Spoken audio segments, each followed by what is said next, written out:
Hi everybody, Dacob here. Welcome back to Totally Dacob, the pop culture channel. We're talking Stranger Things Season 4, Volume 1. Spoilers!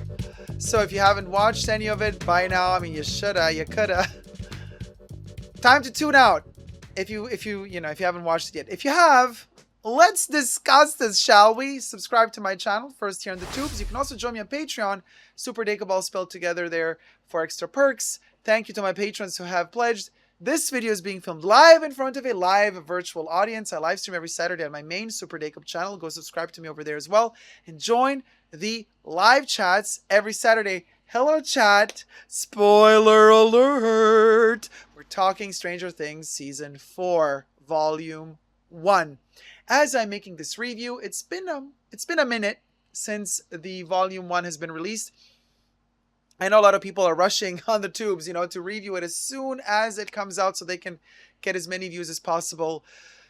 So right after Netflix releases the episodes, people flock to do the reviews literally 10 hours later. And some of them are really good, but I kind of take my time. I now watched it 3 times with several episodes more than 3 times. A little bit obsessed, right? Well, so spoilers begin here. All right? Spoiler alert. 3, 2, 1. Here goes. The first time I watched it, I was a little bit shocked. I did not... the first time I watched all episodes of Volume 1, Season 4. I thought to myself, this is a little bit too aggressive for me, especially, the Russian camp and Hopper being like so, tortured. I'm like, do we have to have that torture constantly? And then I thought to myself, 11, does she have to go on this seeking out the whatever blockage psychologically she has inside of her? Does she have to go on this journey, several episodes of going through this nightmarish, reliving every scene over and over and over and over again, trying to figure out how to get out of that loop in the Nina machine? Like, does it, it was too much, because I personally, and I'm on Twitter, I've been looking at Twitter kind of feeds and questions people were asking, like, oh, what is your favorite season of Stranger Things? And then everybody would do their lineups. I thought everybody would say season 1 is their favorite, because to me season 1 is always going to be favorite. But season 3 comes very close, and a lot of people kind of, now that they've watched season 4 volume 1, they're complaining about season 3 being too cheesy, too lighthearted, too much of a summer blockbuster type of vibe. I lived for that. I loved the fact that it was a little bit more lighthearted. Yes, we still have fatalities. Billy dies in season 3. But season 3 felt like an 80s revival. Completely. With the swimming pool situation, with the mall situation. So for me, season 3 is really close with season 1. At the top. I personally loved the lightheartedness that season 3 brought. And there's just something so beautiful about it. You just want to rewatch it over and over and over again. Season 4, the first time I watched it, I thought to myself, oh, this is not something I'm going to want to watch again. Because I don't want to see Hopper suffering so much. Joyce, she has this really weird story arch, which is going into the cold while the kids are in California. She's going to Alaska, from Alaska going to Russia. I don't know. Were they referencing Sarah Palin somehow? I can see Russia from my balcony on a good day. I don't know. But I guess, still the Cold War is happening in the 80s, so they're referencing, the Duffer Brothers are referencing the Cold War still in season 4. For me, it's they didn't need to show Hopper suffering so much. He was on a journey, especially escaping the camp once, getting caught again, then escaping it again.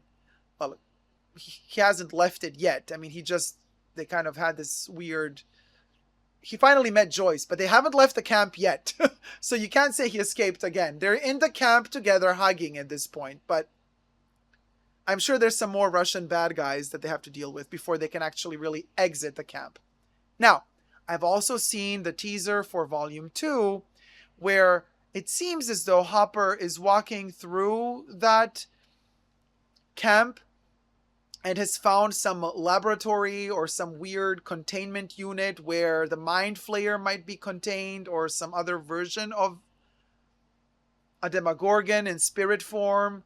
I don't know. But it definitely feels very much like... But they're still in that kind of prison camp. Joyce is also somewhere still there, I suppose. But you know what it seemed like to me?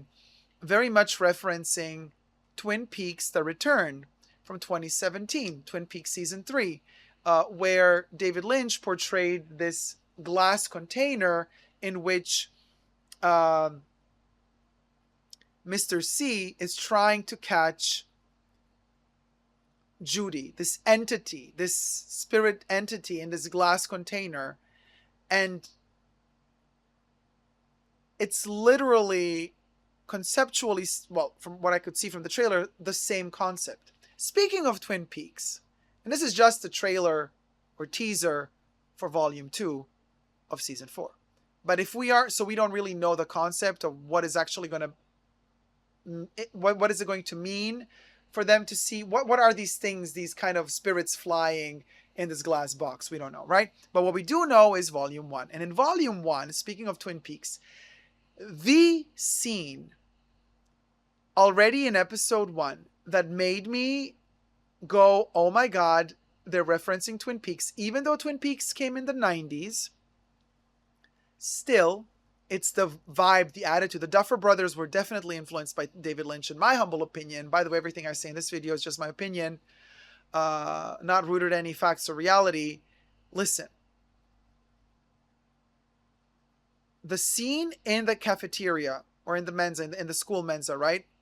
Where the Hellfire Club meets and kind of, you have all of them together. Dustin is there. Well, Lucas is kind of, he wants to do sports now. He wants to be in the cool band, right? But Mike, Dustin, and we have this scene in the cafeteria where an abstraction happens of them kind of hugging, standing up, talking, making jokes, trying to figure out how to behave in this high school scenario. And they kind of hug and talk, and there's a moment where there's music playing, and it's a classic type of Twin Peaks music, and the jokes are very abstract. And it's not about what they say, it's about the prolongation of the scene. It makes the time tick slightly slower, and there's a weird awkwardness about how the characters relate to each other. That is very much Twin Peaks, and the jokes that happen between certain characters in certain parts of the show. And it is quintessentially Twin Peaks.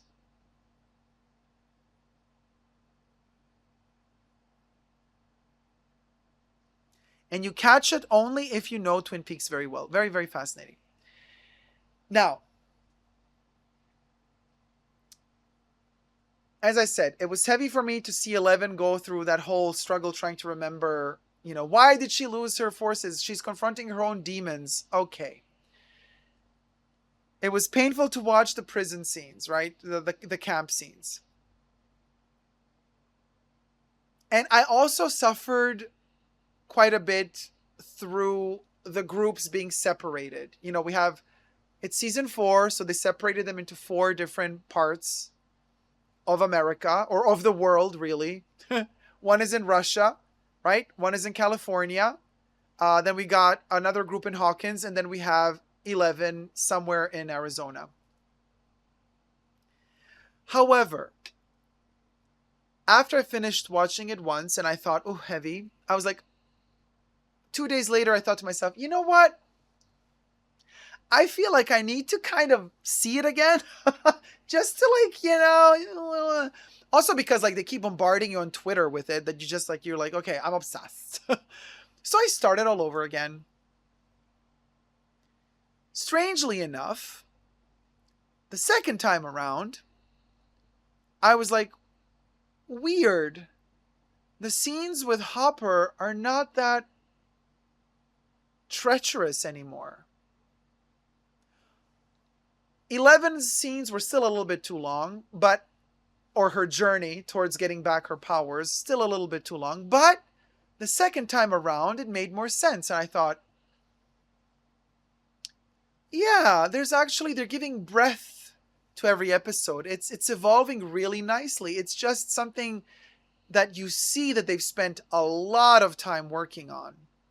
During the pandemic, they had to postpone everything. So they had time. They had extra time to really, really write down everything.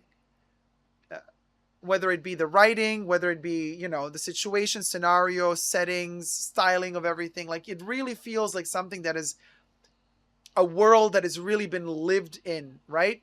So, just like with and I started comparing this to, music records and albums. And we're going to get to Kate Bush in just a second. But my favorite singer is Mina, an Italian singer. And her most beautiful records and albums are the ones that when you listen to them the first time, they don't let you in so easily. And you kind of are quick to dismiss them. You're like, oh, they're too complicated.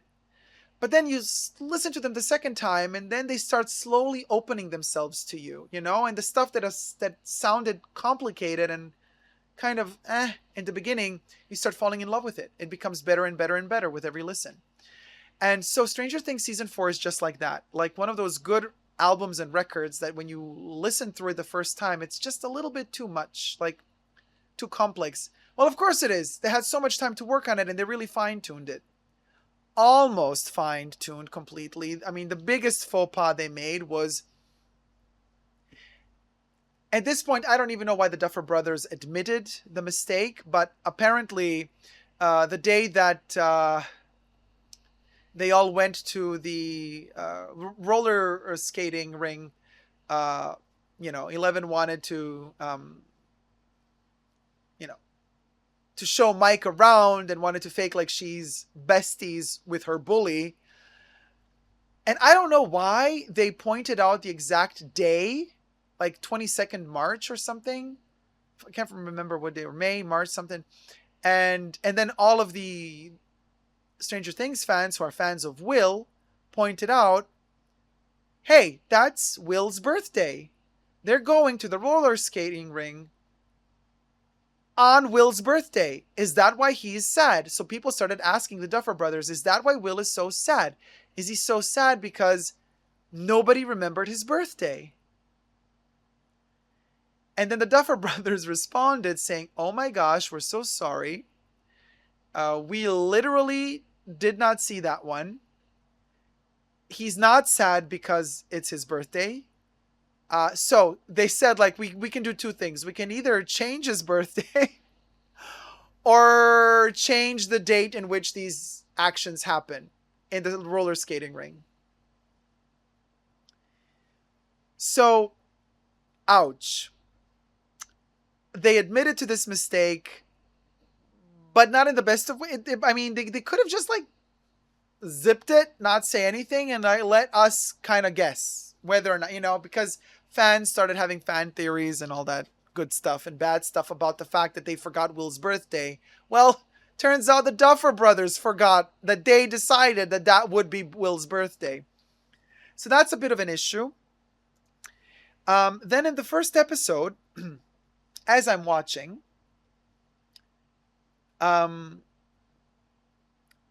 Max has headphones on and Kate Bush song starts playing.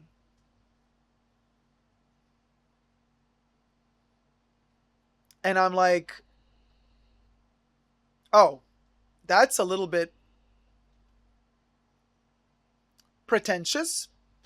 And I'm saying this why? Because there's not many directors who can really, really allow themselves to use such powerful music and get away with it. Because music has such power that it can overpower visuals. It really can. A really good example of when a director knows how to harness really powerful music, well, that's Stanley Kubrick in 2001: A Space Odyssey. When we listen to Also sprach Zarathustra, that sound is insane. To create visuals that can compete with that sound, you gotta be a genius. And Stanley Kubrick, respectfully, was. So to have Also sprach Zarathustra and the Blue Danube in a movie like Space Odyssey, it works because the visuals and the plot line are so elevated that they can stand on the same level as that music. But I thought to myself, well, hold on, Duffer Brothers. I mean, we love Stranger Things, but like Kate Bush, and you're just like that, using, Max is listening to Kate Bush, and you're giving so much time to this song without any build up to that moment. You're just taking for granted that, yeah, she's playing that song, but and I thought to myself, whoa, that's a very powerful song to use out of context. Like, you need a good context to use this song. Otherwise, it's a wasted opportunity. And also, you haven't deserved it yet. You haven't come to the point where it's deserved. But of course, as we then see in episode 4, Dear Billy, the episode entitled Dear Billy, we find, and of course, once you realize why they played Kate Bush in the first episode, when you rewatch the whole show again and you realize, oh my gosh, it was a red herring, but it wasn't. That was genius because they planted it in the first episode, and it's a hardcore important piece of music history. And you're like, well, it's not warranted, it's not earned. But then you watch episode 4, and then you're like, OMG. Okay, I see. They literally told us already in episode 1, this is going to be important. Yeah, now we're showing it to you in episode 1, and it's still not...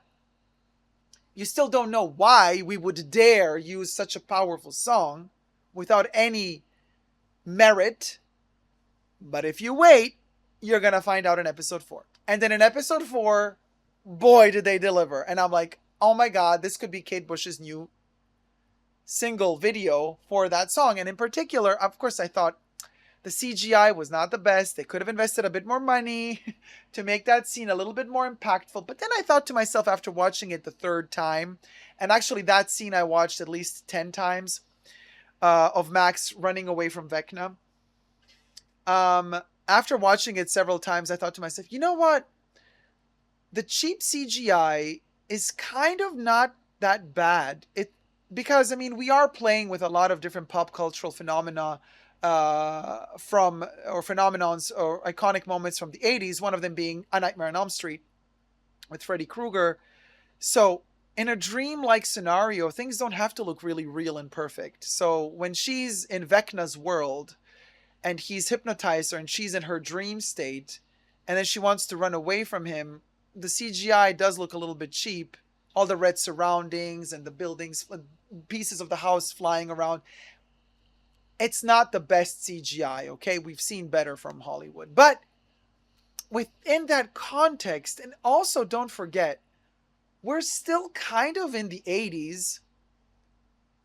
Well, if that scene were shot in the 80s, it would have looked even more cheap, but it would have had more charisma because they would have used real props all over the place. There wouldn't be that type of CGI. So it would have maybe been a bit more charming. But anyway, keeping in mind that we're in the 80s and keeping in mind that this is a dream-like state where maybe it's Max who envisions this scenario. So maybe she's limited in her visuals and she low res, her dream was in low res with Vecna. So why not? So I even accepted the CGI a little bit lacking. A lot of people have problems with 11 uh, de-aging process. Again, CGI. People say they were creeped out by how 11 looks like when in all the scenes when she's little. I was fine with it, to be perfectly honest with you. Again, same reason. Because these are visions that 11 is having while she's in Nina. It's memory, visions of memory of her as a kid. So they are a little bit morphed. They are a little bit not real because they are memories. So having herself look at herself as a little child, and then when you have the from a distance, it looks perfect. It's the close-ups of 11 that look a little bit ish. But it's her memory of herself, ultimately. So it's fine that she's distorted a little bit. You know, you can't remember every detail of yourself from your own past when you were a kid. So I was fine. I was fine. I was fine with 11's de-aging CGI quality. Silala says 11 as a little kid was a child actress with CGI face on her. Yes, I know. And I've seen photos of Millie Bobby Brown with the little girl together, and they're hugging, and she's explaining to her how, you know, I've seen all the behind the scenes footage that they wanted to show us. I know I was a real kid. And I was fine with the CGI, with the facial features CGI. Jack says Vecna is 99% practical effects, such a smart move. I completely agree with you. And I've also watched all the behind the scenes, you know, how they're putting makeup on him. How, you know, the process, you know, they did this like kind of time lapse of how long it takes to do all his makeup. Yes, I'm really happy that it is practical. Now, Robert Englund, this is a little bit of a missed opportunity for me. Again, it's another one of those red herrings because Robert Englund is kind of set up to be Vecna in the beginning. We think he's in an asylum. He's the father of the house. Victor Creel is his name, right? And I was thinking to myself, Victor Creel, isn't that name... Can we anagram it? Does it spell out something else that I missed out here? But I thought, why show him only in one episode? I hope he comes back in volume 2. After all, he is Vecna's father. Creel is Vecna's father. Creel thinks that his son is dead, right? He thinks his whole family is dead. He thinks he is guilty for his family dying. But I'm like, Robert Englund, and we have that moment of Silence of the Lambs in the asylum when the two girls go to visit him. You know, Robert Englund scratching on a metal table with his nails. It's Freddy Krueger, literally the claws, metal claws. I thought that was kind of a really funny way of showing Freddy Krueger without using the glove, but just having Robert Englund scratch with his bare nails the metal table. Ah, brilliant. Cringe, but brilliant in a good way. But I thought he needed more screen time.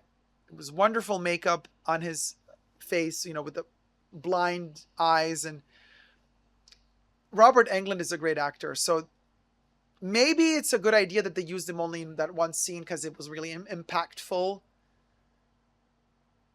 But I wish there was more to his character that, you know, that we could develop. But as I said, I'm hoping that he might come back in volume 2 of season 4. Silalas is brilliant, like Bob asking what's at the Rex X in season 2. But unlike Bob, I hope that Creel doesn't die at the end of season 4. And the kids getting taken over in sleep trance was so Freddy Krueger, very much the Dream Warriors. And then we come to Will. Now, this is an issue that a lot of people are having, and I have to agree, I have a little bit of an issue with this as well, that our main characters, you know, from season 1 and season 2 are kind of being, you know, all separated, and they're not really the core of this storyline. Literally, Max has taken over Stranger Things. She's like the main character now. Because 11 is kind of battling her own demons. Max is kind of fighting for herself and everybody else. Plus, Max gets Kate Bush on her side. And you know, if Kate Bush is on your side, you own the place. But Will is a very important character. I mean, Will literally spends the entire time in the Upside Down in season 1. Will has a very, very strong connection to the Upside Down with the Mind Flayer. He thinks with the Mind Flayer. Mind Flayer thinks with him. He has this beehive mentality, like we've seen, and we've seen a lot of scenes this season happening in the Upside Down, where the characters, you know, our what you might call it, our main characters are more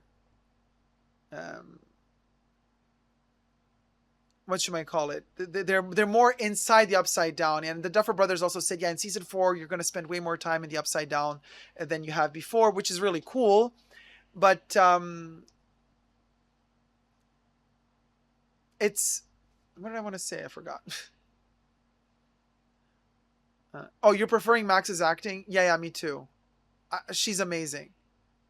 Sadie Sink is amazing. Steve is wait, what did I want to say about the Upside Down? More time in the Upside Down, passing from one state to the other, separation of the characters. Oh, Will was in the Upside Down the entire season 1, right? Almost the entire season. So we didn't get to see him a lot. But he is connected to the Mind Flayer. In fact, in season 2, I mean, then he has this dream of kind of barfing out, you know, the slugs, the Demogorgon, whatever it could be. And now I have the feeling like Will and Mike are secondary characters, and kind of 11 as well, because she's like battling her own demons. And so now it's all about Max, Steve as well. But, and we have all these new, Argyle is a new character. Some people are really annoyed by Argyle. Some people really love him. I don't mind Argyle. I think he's a well-written character and he's comedic relief. But I could also do without him because he takes away screen time from Will. I think Will should have had more of a storyline. Instead, Will the whole time is depressed and sad. In season 2 or 3, was he upset that they didn't want to play Dungeons and Dragons with him, and he was with his little purple Merlin hat, and they were like, no, and he was like upset. And then, you know, we see him dancing at the school ball, or what was it, and he was kind of looking at Mike, so we start understanding that he might be gay. And there's this whole coming out theory that's going to happen in volume 2, because the Duffer Brothers did say that they will explain in volume 2 of season 4 why Will was so upset and what his painting was that he didn't want to give to Mike. So apparently we're led to believe that Will is in love with Mike. What do you guys think in the chat? Is Will in love with Mike? However, Mike probably is not going to want to have anything to do relationship-wise with Will. So how is Will going to deal with that? I think Will keeps losing this whole time, but he kind of keeps the show together, and I think he should have more of a importance. Maybe the Mind Flayer, maybe Will is going to play a super important role in volume 2 of season 4, because he might, once he's back in Hawkins, and I mean, he should be back in Hawkins by volume 2, all 4 factions should come together in volume 2. All the 4 parts, all the separation, they should kind of reunify in volume 2 of season 4. I hope that happens, and if that happens, I hope that Will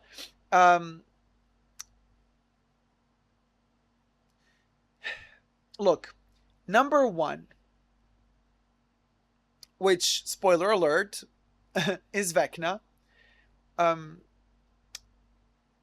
also has the Mind Flayer, or whatever it is, whatever the Upside Down is, traveling, penetrating him. All those tentacles come into Vecna's back and they lift him up and they kind of drain him but also suck into him and out of him. So it's and something similar happened to Will. It's almost like if Will remained longer in the Upside Down, he would have turned into a form of Vecna as well, or he would have been just eaten like Barb, or just killed and sucked out like Barb. We don't really know, but Will survived the Upside Down, and Will still has a connection to the Upside Down. So I'm thinking if Will is going to have some sort of understanding how to beat Vecna, because he's been there. But then, of course, 11 has been training all of Volume 1 to get ready to get her powers back to beat Vecna, or to beat number 1.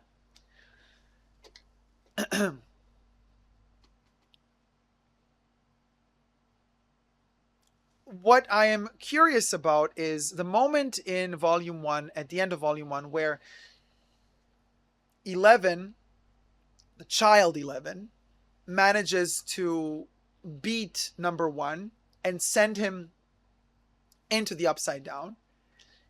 Number 1 isn't really, he doesn't go into the Upside Down. Instead, it's almost as if he's pushed into something that's in between, because we see these two landscapes meeting and he's in between them. It almost feels, this is just a theory I have, as if 11 created the Upside Down when she blasted number 1 into that other dimension. It's like that other dimension didn't even exist before she made it exist with her kinetic powers, with her supernatural powers.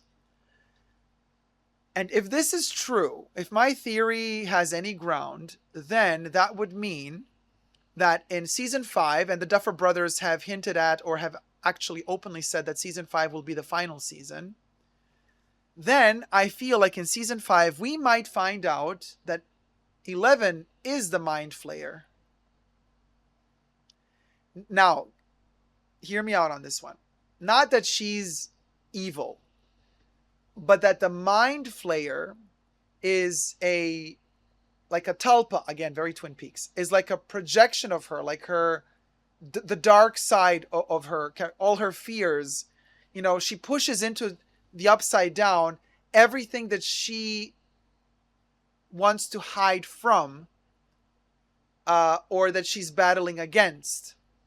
Hence why she pushes number 1 into this world that she created for him to keep everybody else safe. Because after 11 saw that number 1 killed almost all of her other brothers and sisters, all the other numbers,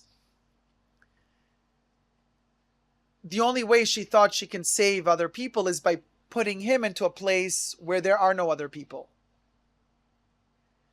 And so I think that's when a kind of a separation in her soul happened, and she created this other space, the Upside Down, which is literally the opposite of reality, right? It's the negative. And I feel that the Mind Flayer is just 11's fear.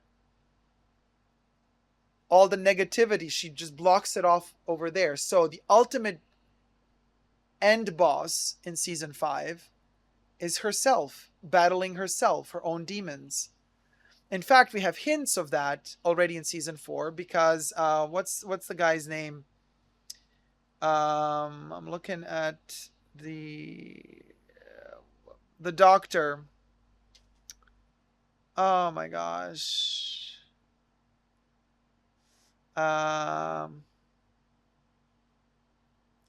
Somebody help me out with the doctor. The one that tells her, you know, that tells 11, hey, come with me. I'll take you to the desert, you know, because if you want, you can save the world. Owens, Silala. No, not Brenner, not Papa, Owens.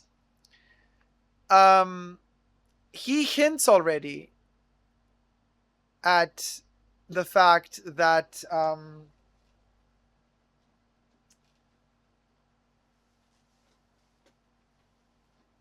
there's something there that's connected to her. And, you know, it's like your demons. And then Brenner also repeats to her, like, you have to fight your own demons. Well, what are her own demons? Just like we were tricked in season 4 at the beginning, we didn't know that number 1 was number 1 until we knew he was number 1. And we didn't know that number 1 was Vecna until they told us that he's Vecna. So they're leading us on, and when Owens and Brenner tell 11 that she has to battle her own demons, we think that her own demons is the memory of number 1 betraying her. And we think that number 1 is the demon. But in reality, I think the demon is herself creating this other parallel universe that blocks off everything that's potentially dangerous to her or to the people she loves. A little bit Star Wars, you know, the dark side and the light side. But also, I think the big question here is, why did we find out through Nancy that the time in the Upside Down stopped in a particular day in time? It did not evolve. It did not move forward. I think 1983 or something like that. And that was the day that Will gone missing, which was also the day that 11 opened the portal.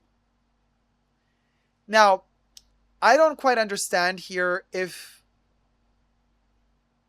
because 1979 is the date when number 1 killed everybody in the Hawkins lab, right?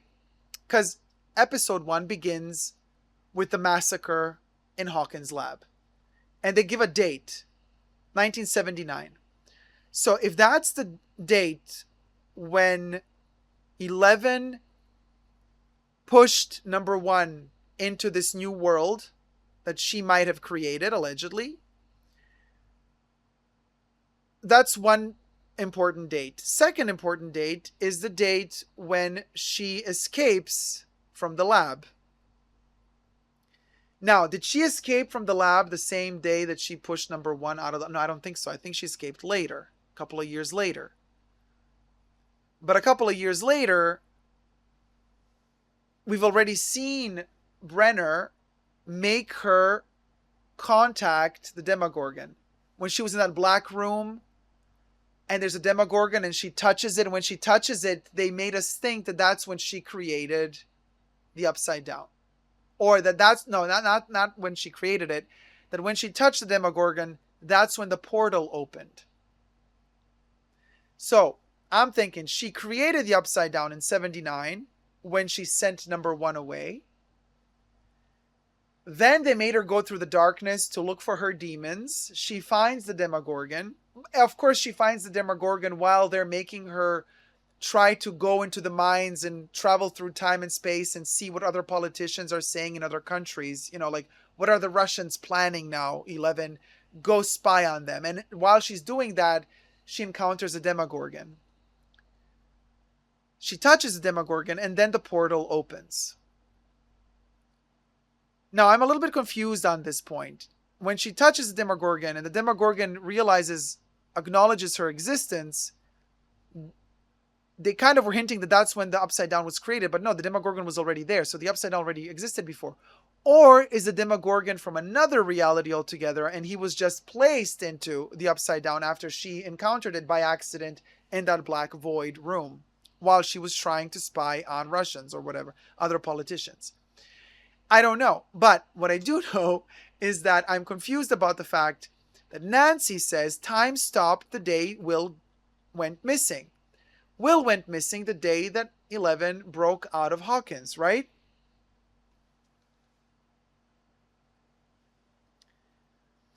Silala says she escaped in 1983 when she made contact and creamed and opened the gate. Okay, thank you, Silala. So that means that she created, potentially, the Upside Down in 1979, and then she opened the gate in 1983.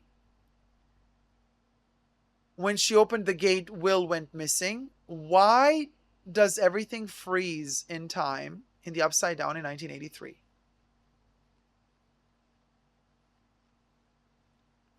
They're making such a big point about the fact that time stopped in 1983. Why? It has to be super important for the plot line. But if number one was sent to that weird in-between space, because when number one in 1979 was catapulted into that in-between space, that space did not look like the Upside Down yet. It looked like a primordial soup, like a creation of something that's not quite created yet. But then in 83, we have a fully created Upside Down after she opens a portal. Why does the time freeze? Is Will the catalyst for it or something, for the time freezing? Jack, I would hope so, because that would mean that he would get more to do. Some people are speculating that Will is going to die in season 4. I hope they don't kill. I mean, they can't. He's the main character. I mean, I don't know. But it's not like they've been giving him a lot to do all of these seasons, you know? It's kind of a tragedy that he had such little to do. And it's a pity because, I mean, he's such an amazing character, and they should, you know, dig a little bit deeper into him.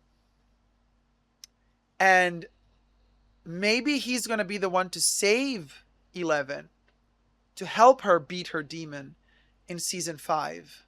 Because he's connected to the Mind Flayer. And if she is the Mind Flayer, then he's connected to her. So he might sacrifice himself, a little bit like Harry Potter did, you know. Sacrificed himself in order to survive. He might do something like that. Something similar a la Harry Potter against Voldemort. He's the final crux. Will might just sacrifice himself in order to help 11 save herself.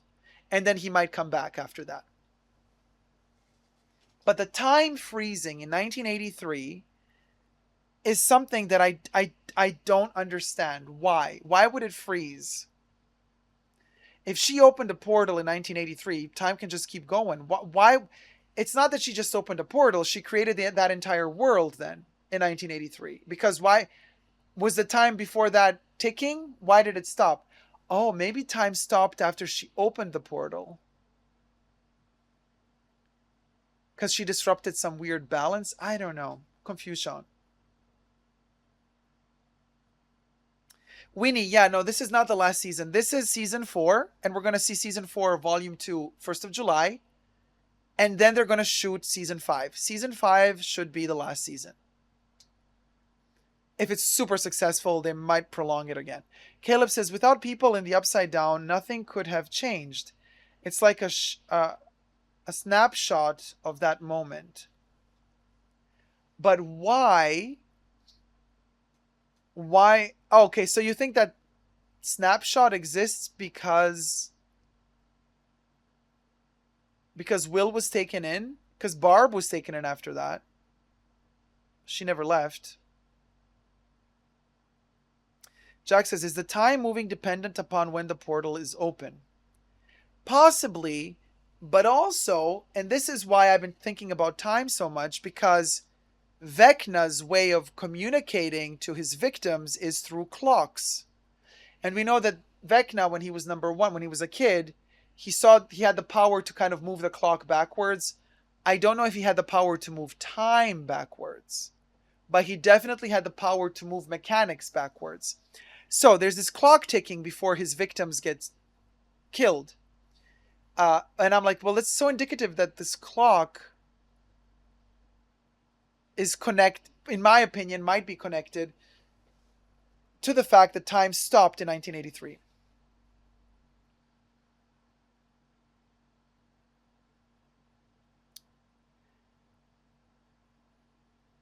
Maybe Vecna is trying to collect all these souls and all this energy to gather enough energy to restart the clock. Because time stopped in the Upside Down in 1983. So maybe Vecna wants to trigger time to keep going again in order for the Upside Down to survive. I don't know. But what do you guys think about my theory that 11 is the flare? That 11 is the mind flayer. What do you think? Winnie says, okay, good. I need it all to wrap up and Will find a nice guy and move to Fresno. Yeah, Winnie! Yes! We all want Will to be happy. We all want Will to have a boyfriend or a girlfriend or whatever friend he wants to have. But it feels like 11 is the one. Just like Laura is the one in Twin Peaks. Silala says 11 could totally be the mind flayer. But again, I'm not saying, you guys, like she's mean or evil. I think the mind flayer could just be her fear materializing into this monster. That she has to still realize that it's one of her demons and she has to deal with it and ultimately conquer it. T-Pal says 100% yes, I agree. Jack says I don't see a happy gay ending. It will be a queer baiting moment and then a rejection, but staying friends. Hashtag never forget Barb, says Frozen Luxury. Yeah, but then, I mean, also we have Maya Hawke's character. Maya Hawke is lesbian and she might have a happy ending, right? Because she still wants to talk to the other cheerleader girlfriend of hers who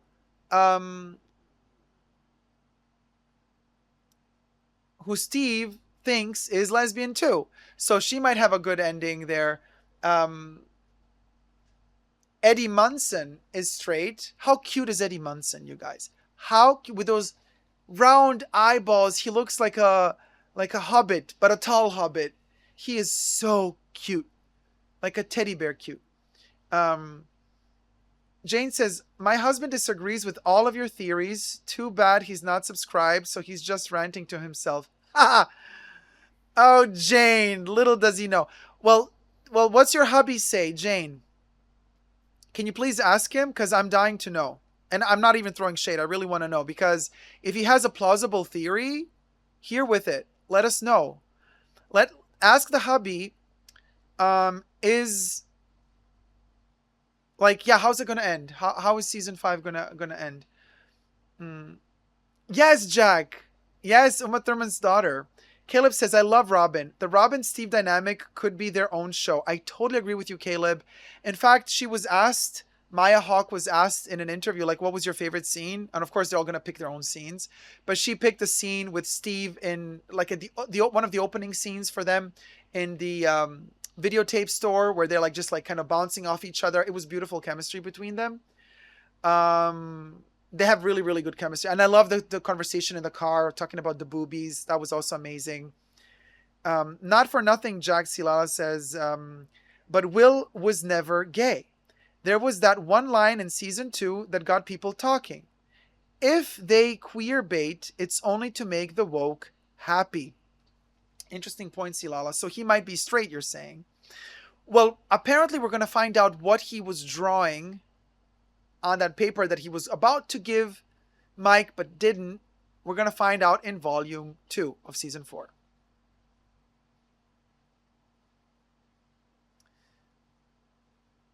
Oh, okay, Silala. Season 3, not 2. So Silala says, not for nothing, Jack, but Will was never gay. There was that one line in season 3 that got people talking.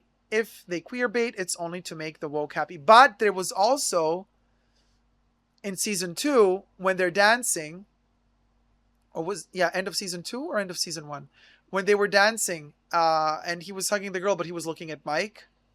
There's that as well.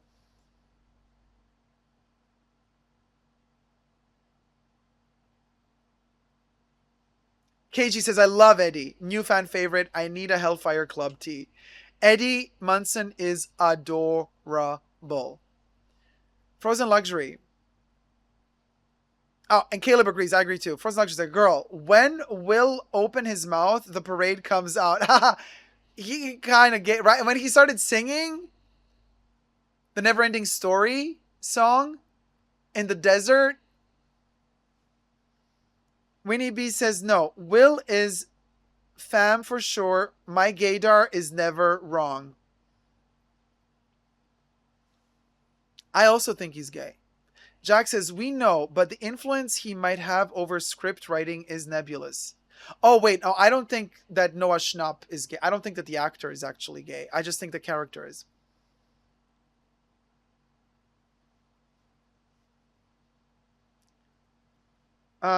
So, but I really want to know what your hubby is thinking because I want to know if there's another theory out there that, I mean, Jane says, my husband typed that, lol. Okay, but then, all right, well then, husband, type again. What's your theory? I would really, really like to know. I'm not even trying to throw shade. Because if there is another theory, like, I want to know, I want to know what your thoughts are. And I just don't want Eddie to die. He might be the sacrificial lamb this season, because we've seen in the trailer for season 4 that he's like in the upside down on top of a bus or a house or something playing the guitar to like, because music, music saves the day. So of course Kate Bush saves Max. It's Max's favorite song. And you know how teenagers are influenced by music a lot. So it's kind of a beautiful way of kind of saving her through the music. And then that portal opens up and she manages to run away. By the way, and this is a legitimate question as well that people have been having. Every time that Vecna takes a soul, where he took the soul, a portal kind of opens up, right? So we have it in Eddie's trailer house.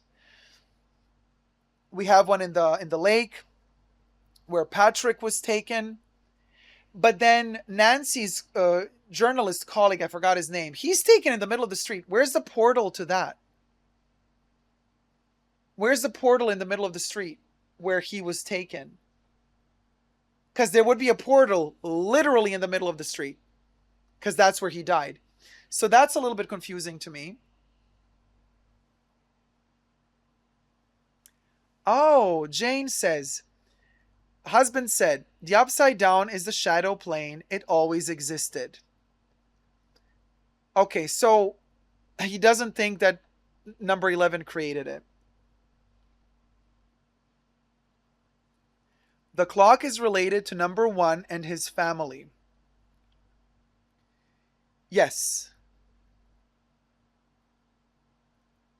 Winnie B says, Jane, I think so too. They did allude to this.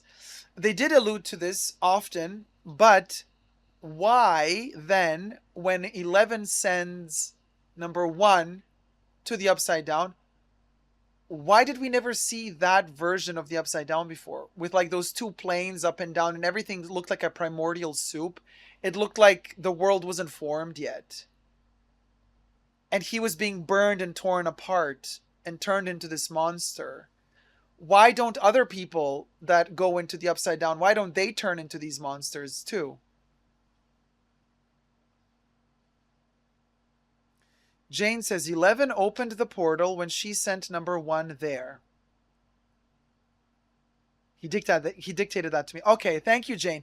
Okay, but then, okay, so if 11 opened the portal when she sent number 1 there, then explain to us, please, why did the time stop in 1983 when Will was taken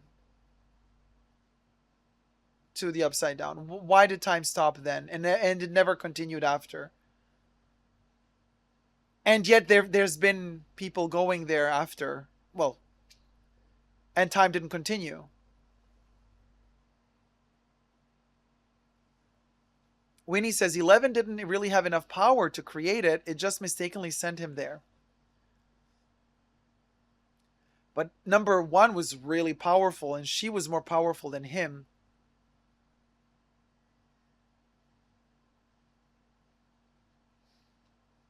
Oh, Silala says maybe 1 built the upside down to mirror Hawkins so he could get his revenge. Jack says maybe the Duffer Brothers just didn't think it through. Yeah, like they forgot Will's birthday. That was also super embarrassing. Silala, that's a really good point. Maybe number 1 is behind all of this. Vanessa says, I don't think Will is gay. He is the representative of the one kid who is still pure and innocent and wants to remain a kid and doesn't want the gang to change. Vanessa, you're making it sound like being gay is not innocent. I'm sure a lot of people would think that, but I know that's not what you meant. He's just not being sexualized at all. Like what you're saying is he's totally outside of a sexual context. He just wants to remain a kid forever, independent from his sexual orientation. Yeah, I get what you're saying. Christina says, yeah, the only reason they made time stop is so that Nancy couldn't get her gun. Yeah, but they wouldn't have even implemented the gun story if it wasn't important to the plot. They could have just said, hey, the bikes are in the garage. Let's go to the garage to get the bikes, which they ended up doing anyway because they couldn't find a gun. And then also another question, the Demogorgon bats, the Demobats. What's up with the Demobats? Why do they appear only now? Like, and why are they flocking around Vecna's house, and Victor Creel's house? Why did we never see it before in the Upside Down? I mean, we've been in the Upside Down before, and the Creel house doesn't seem to be so much far away from the trailer park or from Nancy's house.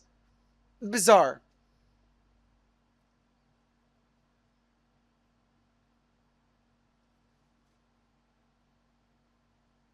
Oh, Silala, you agree? You agree that Will is not gay? He's just not sexualized at all. Silala says to Jack, they totally thought it through. They have the ending already. They've pitched season 5 outlines already. But in the interviews, when they're asked about it, they said, yeah, no, we had kind of an idea, but it keeps evolving with time. So it's not that we really knew everything. We had kind of more or less an idea, but things changed. Like Steve was supposed to die in season 1, but the chemistry was so good. He was so good, so we kept him alive.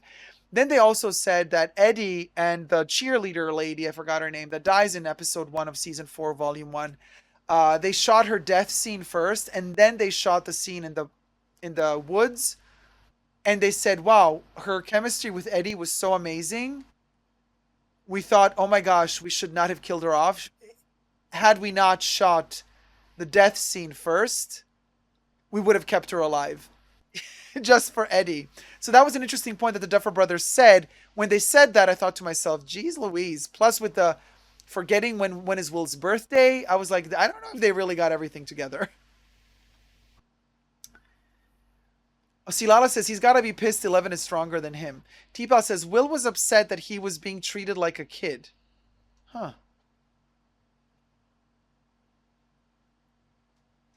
Jack says, what if one can tap into 11's powers too, and he somehow put himself there for a purpose? I mean, maybe number one is also tapping into Will, like in season 1. But I still feel like there's somebody higher than Vecna, because in the Dungeons and Dragons conversation, when they play Dungeons and Dragons, they don't say that Vecna is the ultimate bad guy. They kind of say that Vecna is a warrior for some bigger entity. And we know that Dungeons and Dragons always reflects what's going down in the Upside Down. So if they gave number one the name Vecna, then I think Vecna did not create the Mind Flayer. Because look, he's fueled by the Mind Flayer. And the Mind Flayer, all those attachments, those tentacles that go into his back and lift him up to activate him. There's a higher entity charging him, fueling him to do what he does, allowing him to kind of, through dreams or, hypnotizing his victims, penetrating to the real world, get into their minds, suck their vital source out of them. I guess what Vecna is doing, he's collecting energy. He's collecting souls of these people to charge something. He's charging up something. The Mind Flayer needs that energy, that human living energy, for something. For what? We do not know. Not yet, at least. Vanessa says yes. They say that Vecna is the general. Caleb says yes. Chrissy, oh thank you. That's the cheerleader lady. Chrissy should have stayed around longer. Yeah, chemistry was good. I agree with it. Yeah, the surprise demi-bats were slightly confusing, says Caleb. Yeah, I was also like, where do they come from? Like, where do they come from? Christina says, do you think time is frozen in the upside down? So if one goes there, anything that would help them isn't available. Oh, so the yeah, but how would the mind flayer know that they would want to use utensils? I mean, then time would also be working in a way that they wouldn't even get bicycles. Then even the bicycles would be gone. The Lisa Frank of it all, says Frozen Luxury. Oh, we love Lisa Frank. Vanessa says, yes, they say that Vecna is the general. Winnie says, maybe old Freddy Krueger is the bigger entity controlling him from inside. So you think that Victor Creel really is the bad guy after all? That Victor Creel, the father of number one, is actually really controlling number one. Letty says, what about the cheerleader's boyfriend? He scares me more than Vecna. Well, his attitude. Yes. Mob mentality. I mean, he's one of those figures, you know, like a cliche. Wants to do good, but in reality is completely doing evil and wants to kill a person. He is scary, and he shows the reality of our world and mob mentality. But still, I feel it's a boring plot line for me. I don't know. Wait, I've been using Versace glasses this whole time, and Dacob just pulls out a custom Super Dacob cup? What do you mean, Saya? You didn't know? The super, yeah. Yes. Hmm. Cheers, sweetie. Available at www.superdacob.com. I got, yeah, just yapping. Thank you. Frozen Luxury. Yes, he has Super Dacob cups. I do. So Vecna is a battery, says Silala. Yeah, that's how it feels to me, because why would they keep showing all of those tentacles coming into him to kind of allow him to elevate and penetrate into the minds of the real world and hypnotize kids? Oh, oh my God, you guys, I have this other theory. Okay, okay. Oh. I want to know the hubby's opinion on this. Listen, it's awkward, but listen. You know how Freddy Krueger and the Night Warriors, Dream Warriors, which is Nightmare on Elm Street Part 3, I think. They all take these pills to stay awake. And also in season 4, Max and the other kids, Chrissy as well, they all had problems sleeping, and they were taking these weird pills. Pills that were prescribed by that strange, quite sus psychologist at school. She's totally sus to me. Did you notice the necklace that she's wearing? A clock. A clock. She's wearing Vecna's clock around her neck. That's not a coincidence. And why was she prescribing the pills to those kids? And the kids that took the pills got the visions. Either she's working secretly for the government and she's experimenting on the kids because the government told her to, because she's trying to fuel secretly Vecna so that number one would be brought back, because Brenner maybe wants number one back. The school counselor, KG. Yes. You guys. Hold on. Can somebody... She might be sus, but that hair, honey, I know, Caleb. You and I, we both love the 80s so much. We would even forgive a killer for their hairdo. But what's her name, you guys? Because I have to show you. If you missed it, when Max goes to steal the key from her office, she goes to the school counselor's house. In that scene, the school counselor is wearing a necklace with a clock, with Vecna's clock.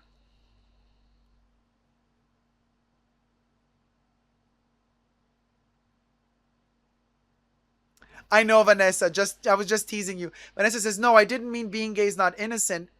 I mean Will is still a kid and not ready to have a love relationship." I totally understood. Don't worry. I totally understood.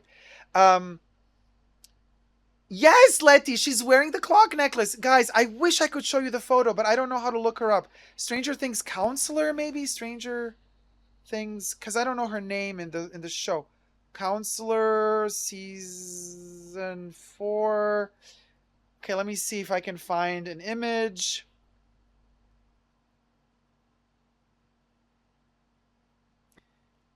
Yeah, okay, somebody already on Reddit. Oh, yeah, you gotta hand it to Reddit. I swear to God, I did not read this before. I came to this conclusion on my own. But here you go. We'll go. Check this out. You gotta hand it to Reddit, you guys. I'm gonna show you the somebody on Reddit already, of course.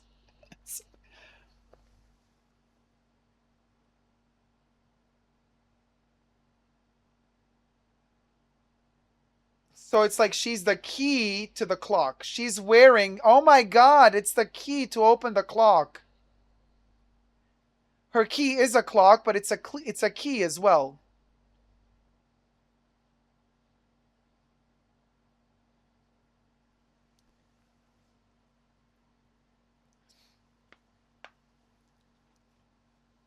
Winnie says, we noticed that. I commented to the hubby. Thank you. Silala says, I just looked. It's a clock on a key. Right. Stranger Things has so many Easter eggs as Frozen Luxury. A lot of them. And I mean, Poltergeist, all the connections to Poltergeist. Throwing when, um, wait, who threw it? Hold on. Thing is working here. Um,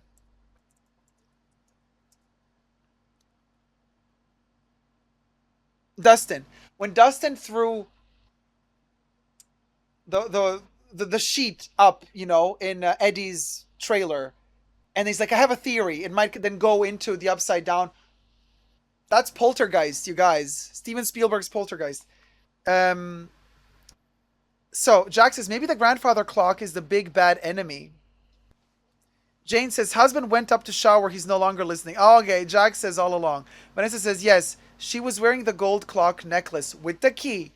KG says makes sense since the school counselor would have all the records of the kids and their lives. Thoughts, fears, and dreams. Jane says it's just funny he walked in the door, overheard what I was watching, and immediately started chirping. He loves Stranger Things. Oh, it's so cute. Send him our love. Big, big, big hi. Big hello. Jack says she's fabulous. Oh, she's gorgeous. That hair alone. Yeah, like Caleb says, the hair is amazing. It's the key to the freaking clock. Yes, Silala. Winnie says she's in this. Solved. Victor is Vecna. This B is the long lost sister or something. Interesting. Silala says the sheet is Poltergeist. Yes. Love DIY. How's it going, my love? Love DIY says the therapist always has a key, which is actually literally true. Well, actually, you have the key to yourself. The therapist just, if a therapist is good, they help you find your own key. Carol Ann. Winnie says the show is very influenced by Stephen King too. Oh, very much, yeah. So, so why would she have that key? And she's giving them the pills, and whoever she gives the pills to has issues sleeping, and those pills facilitate, I think, the pills allow Vecna to easily get into the psyche of the kids he's attacking.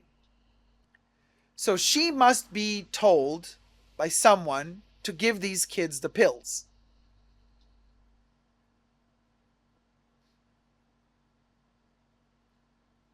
Jack says, or are we going to have a power of three moment between 111 and the counselor? Together they form the big bad.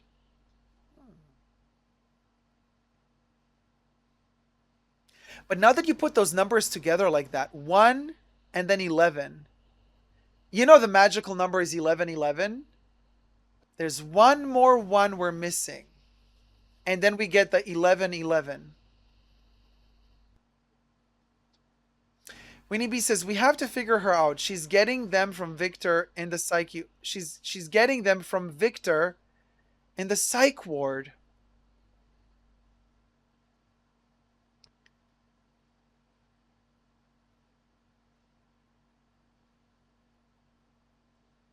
But how does Victor Creel manage to steal the pills and give them to her?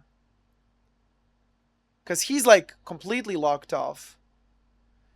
Silala says, I thought the pills were just aspirin, but I might have missed they came from her.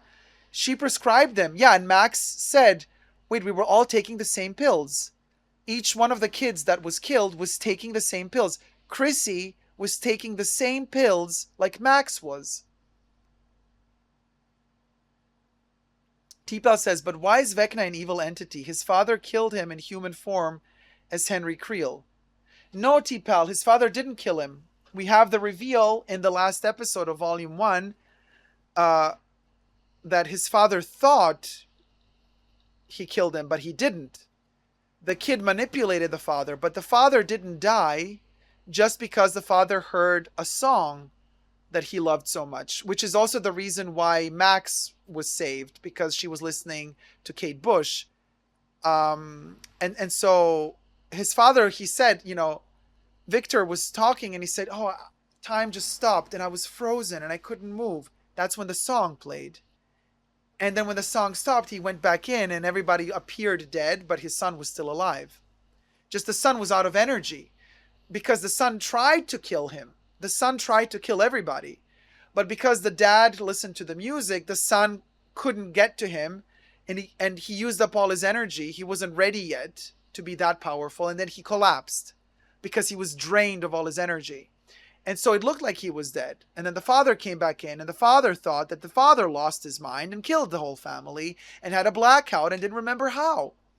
And then the police incriminated the father, but the son survived. Winnie says the song is a key too, I think. Oh, definitely. They're definitely going to play that song when it comes to defeating Vecna. Silala says, I thought... Oh, sorry, I read that one already. Winnie says, she's a therapist with easy access. Yeah, she could have just gotten the pills.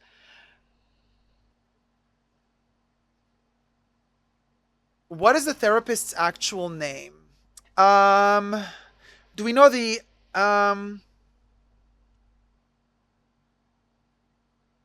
Okay. What's her name in the show? Karen Wheeler, Dr. Brenner, Peter Ballard, Eddie Munson, Argyle, Lieutenant Colonel Sullivan, Jason Carver, Yuri, Dimitri, Patrick, Miss Kelly? Miss Kelly. MS.KELLY, acted by Regina Ting Chen. She doesn't have a surname. Is Kelly a surname? Silala says her name is Counselor Kelly. So maybe they didn't give us her surname because it would kind of give away that she's connected to this. Winnie says she has ability to gain access to Victor.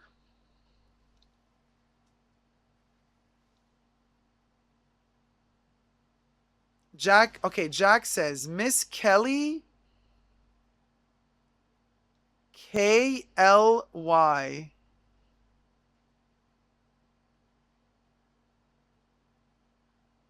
Jack, what are you insinuating here? KLY.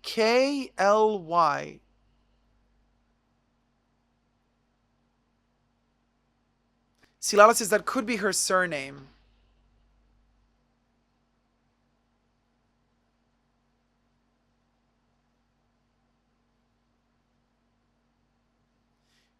L is in her name, says Jack. Well, no, not really.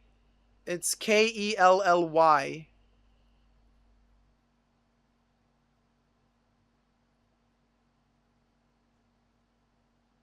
Jack says, I'm just being conspiracy theorist with my power of three idea. Yes, Queen. I mean, it could be the power of three, but also Kelly. Kelly. Yeah, you could kind of insinuate that there's 11 in there, like L, like 11. Kelly.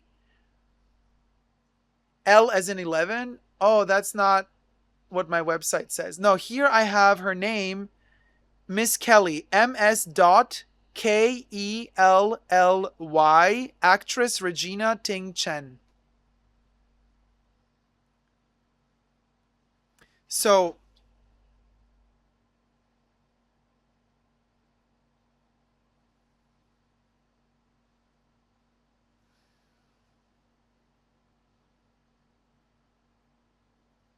the drama of it all, you know. Thank you for the super chat.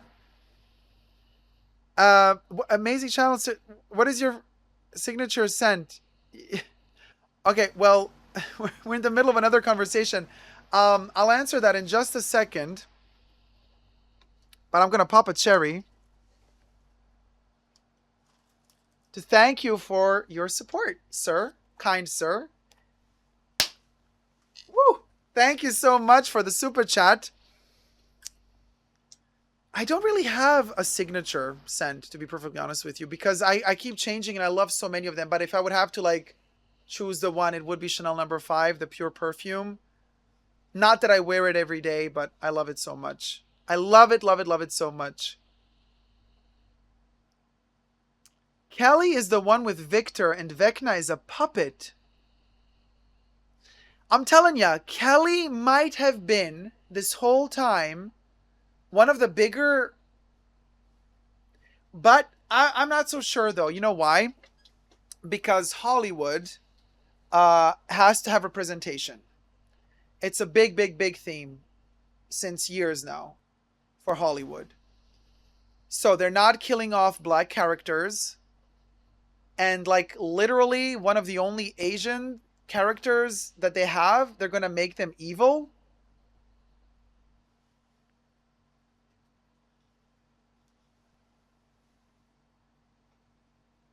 I don't think so. Just because Hollywood plays very politically correct at the moment. So I don't think that they're going to make they're going to allow Miss Kelly, you know what I mean, to be evil. Like, and if they do, I mean, oh, thank you so much. Fatboy says, thank you for Cherry Pop. Thank you. Thank you so much. I'm going to pop another one because you sent another super chat. Look at you. Thank you. Here's a blue one for you. And thank you so much. So, just something to think about. Now, obviously, I'm dying to watch Volume 2 because they're going to give us some answers. I mean, they might not give us all answers because they want to jump into Season 5 so that they kind of can resolve some issues in Season 5. But Kelly, that clock, she must be connected. That necklace clock, she must be connected somehow. Vanessa says, I think one has a twisted justice because every time he kills, it is like his version of the judgment day, then saying he will end the suffering and ask the person to join him. Yes, it's almost like he thinks he's doing something nice. He thinks he's doing something to defend and protect somebody. I've noticed that. He's like convinced that he's not doing something evil. He's convinced that he's doing something good. Which does that mean that he has a redemption arc going? But how? How can you redeem that? Oh, Sylvie, thank you so much for the super chat. Thanks for the live stream. Oh, Sylvie, thank you. Let me pop your cherry. Royal Blue, Sylvie. Woo! Yes. Oh my God, it fell all over the microphone. Thank you so much, sweetie, for the super chat. Baby Yoda says, thank you, thank you, thank you. um,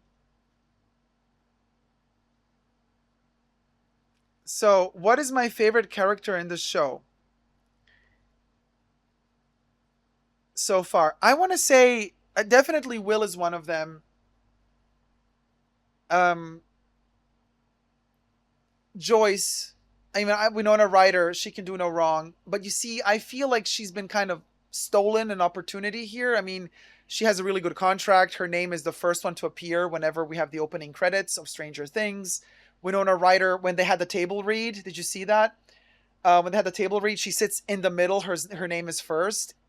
Even though she's such a side character by now, and I feel really bad about that because I think they should give Winona a better position in all of this. Like she should have, not that I like her whole situation with Murray and then going to save Hopper. Like that's great, but like I feel like she's only living in function of saving others, but they never really give her a moment to herself. It's very bizarre how they did not. I mean, you have such an opportunity. You're working with Winona Ryder. You could create such a character for her, but I feel, and in fact, look, we didn't even talk about Joyce's story arch or arc in today's video because, like, what is there to really talk about? She's kind of funny, ditzy, like blindsided. Like, this is what I have to do. I want to save Hopper, and that's all she cares for. She doesn't even really care what her kids are really doing or up to. It's, I was like, but I love Joyce so much, and I feel like she can have so much more to do. They could do so much more with Winona Ryder. They can literally do so much more with her, but they kind of don't. But I love her character, and I just wish that she had more to do. Also, like Will, I wish he had more to do. Um, I love Dustin. I love Robin.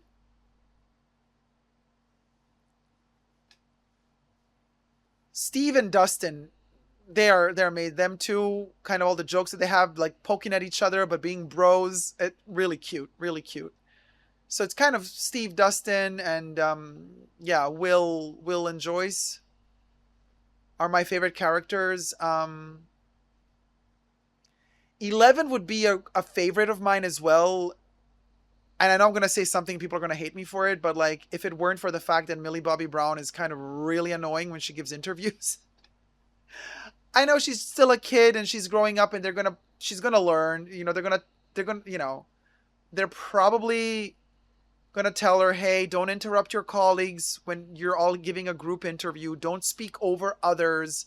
Don't be the loudest. Like, because you come across as conceited, and arrogant if you do that. And so she has this attitude in real life, Millie Bobby Brown, where you're just like, and unfortunately, I've seen her give the interviews, and then I kind of started like liking 11 less because I keep seeing Millie Bobby Brown in 11. But when I first watched Stranger Things season 1, when it first came out years ago, I did not know Millie Bobby Brown. I just knew 11, and I loved 11 from the bottom of my heart. Um, but I was just hoping that Millie Bobby Brown would become a little bit more humble, at least in the interviews. She's very popular now. She's at the top of the world. Obviously, it gets to your head a little bit, especially if you're so young. But the other kids, her other colleagues, are also young and they're more humble. When they give interviews all in together in a group. So, was Hopper in a movie? I'm not remembering. Frozen like, oh yes, in a lot of movies. He was he's the devil in Hellboy. Hellboy, is that the name of the movie? He's literally the devil. Stephen Robin, your favorite. But can we all agree Nancy's other kid is not cutting it right now? Like Nancy left Steve for him? Like why? Uh what do you mean Nancy? Nancy Wheeler? She's the daughter. What do you mean? Nancy doesn't have a child. Oh, other boyfriend, Winnie says. Yeah, her other boyfriend. But he's her boyfriend in real life. They're actually a real couple in real life. Yeah, he just doesn't work for me either this season. They just didn't. He has nothing to do. It's like his story is over. Like if they're going to kill off a character, and apparently they're going to kill off a character this season, might be him. It's Silala says, it's not just you. Everyone talks about how sweet she is, but she doesn't come off that way. Definitely not humble. And I think it's just because she's very young and she has to learn to control her, enthusiasm. And she's like hyper about this, being the center of attention, uh, being excited about doing this role, having the whole world look at you. Like, maybe just she has to learn to control that. Millie Bobby Brown's net worth is 10 million as of 2022, says Saya. That's, you can buy a lot of cookies and a lot of Eggos with that money. Vanessa says, I think the upside down time started and stayed the same when 11 killed 1 and opened the gate. It is not like time stopped, but it has no time. Well, Vanessa, no, because technically 11 opened the gate in 1979, but the time stopped in 1983. So that theory doesn't work. Yeah, Kev, I'm also rooting for a number 1 redemption arc somehow. If we find out that there's another evil source. Well, of course there's another evil source. There's something higher than Vecna. Winnie says, yeah, they are cute in real life, but cut him, right? Vicent says, she's definitely beautiful. Oh, definitely, yes. Jack says, I'm fully deluded in my Kelly L. Vecna trilogy story. Kelly L. Vecna. I love it. Winnie says, what about Murray? He's a comedic relief as well, but I'm like, that's a triangle if I ever saw one myself. Murray, Joyce, Hopper. That has to break long term. And maybe Murray is going to be the one that dies this season. I don't know. But they already killed Yuri last season. Like, they're killing all the Russians, or the Russian-speaking ones, which, I don't know, you guys. Well, that's a lot of food for thought. I mean, we've been talking about 1 hour and a half. I hope anybody sticks so long with us to watch this video from beginning to end. If you have made it thus far, thank you from the bottom of my heart for watching this review, and also thoughts and conspiracy theories and how we think it's all going to go on, how we think it's going to end, how we think it's going to evolve. It's great to have theories. It's actually part of the fun of this show is the mystery and trying to figure out in which direction it's going to go. I personally, when number 1, the reveal, it's okay, it's Vecna, and oh my god, it's Vecna because she made it that way, because 11 made it that way. I was like, OMG. And they made it all fall so nicely into place in the last episode. It just all like boom, boom, boom.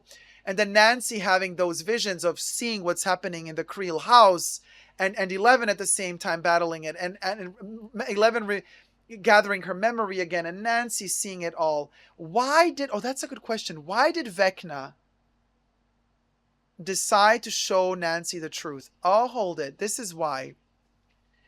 Because remember, he didn't decide. Nancy is strong with the Force. And when Max survived Vecna's attack, Max said, I somehow felt like I went into his world. And he was surprised. Vecna was like, how come you're here, Max? Like, why are you here? How did you make it here? So then Dustin said, oh my god, Max, you maybe made it into Vecna's mind. Just like he goes into our minds, maybe we can go into his mind. So maybe Nancy did just that. When Nancy was about to jump from the upside down back into the real world, Vecna pulled her out of that. Again, Twin Peaks reference. Remember when Cooper in Twin Peaks The Return wanted to save Laura in the 17th episode, and he pulled her, and right as he pulled her, Judy pulls her back and catapults her in another dimension. Yeah, the Duffer Brothers are watching Lynch. Same happens here. Nancy is about to go to another dimension, and then Vecna pulls her away, or the Mind Flayer. And all of a sudden, she's in Vecna's mind. Nancy made it inside his mind, and she's seeing his world and his truth. Or Nancy was connected to 11 in that moment. As 11 gained her memory, maybe another energy burst went through and it kind of, I don't know, hit Nancy. Just like Dream Warrior, says Winnie, right? May the Force be with you, says Jack. Jack says, oh my God, Kelly L. Vecna equals 12 letters. We live. Teapot says, thank you, Dacob. You really know your Stranger Things. I mean, I don't really know. I mean, a lot of people know way more. I just love theorizing about it. I love trying to figure out options and alternatives and possibilities. And I just really love the characters. So for me, it's just, I'm very passionate about it, but it kind of, that's how far it goes, right? Thank you guys so much for tuning in. Subscribe to my channel if you're liking my content. And until next time, and I mean, as hopefully sooner than before volume 2 comes. Until next time, I hope to see you soon. Subscribe to my channel and never give up on love. See ya. Subscribe. Mwah. And we're out.